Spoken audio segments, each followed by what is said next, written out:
এখনো রেডি হয়নি। ভাই সলিটনটা একটু রেকর্ড দিন। হ্যাঁ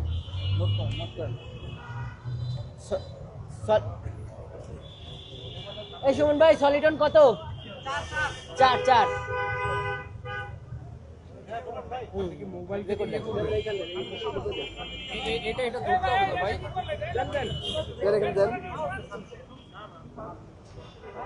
শুরু করব ভাই যাবে রেডি শুরু করব আপনি রেডি? করেন করেন ভাই শুরু করেন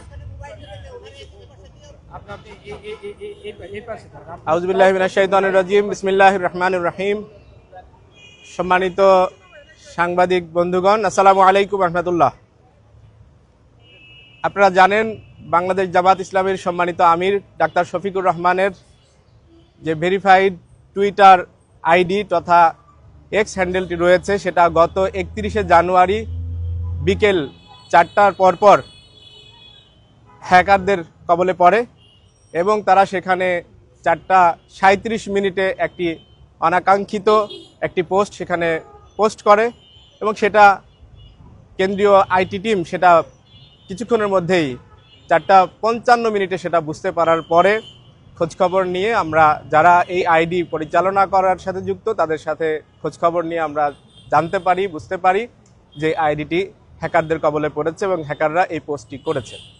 তাৎক্ষণিকভাবে উদ্যোগ নেওয়ার মধ্য দিয়ে 5:09 এই আইডির পাসওয়ার্ড চেঞ্জ করার মধ্য দিয়ে তার পূর্ণ নিয়ন্ত্রণ আবার আমরা ফেরত পেতে সক্ষম হই। এরপরে 5:22 সে বিষয়ে একটি জরুরি ঘোষণা সেখানে প্রকাশ করা হয় যে এই আইডিটি হ্যাক হয়েছিল, সে বিষয়ে সেখানে প্রকাশ করা হয়।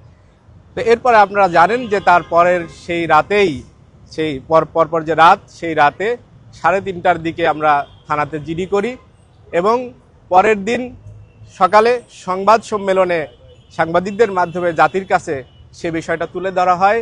আমরা সারা রাত ধরে যেই পর্যালোচনা করেছি, আমরা যে দেখার চেষ্টা করেছি কোত্থেকে কিভাবে এই হ্যাকিংটা হলো, সে বিষয়গুলো আমরা পরের দিন সকালে সাংবাদিকদের মাধ্যমে জাতির কাছে পেশ করি। বিস্তারিত আমরা সে প্রেজেন্টেশন দিয়েছিলাম।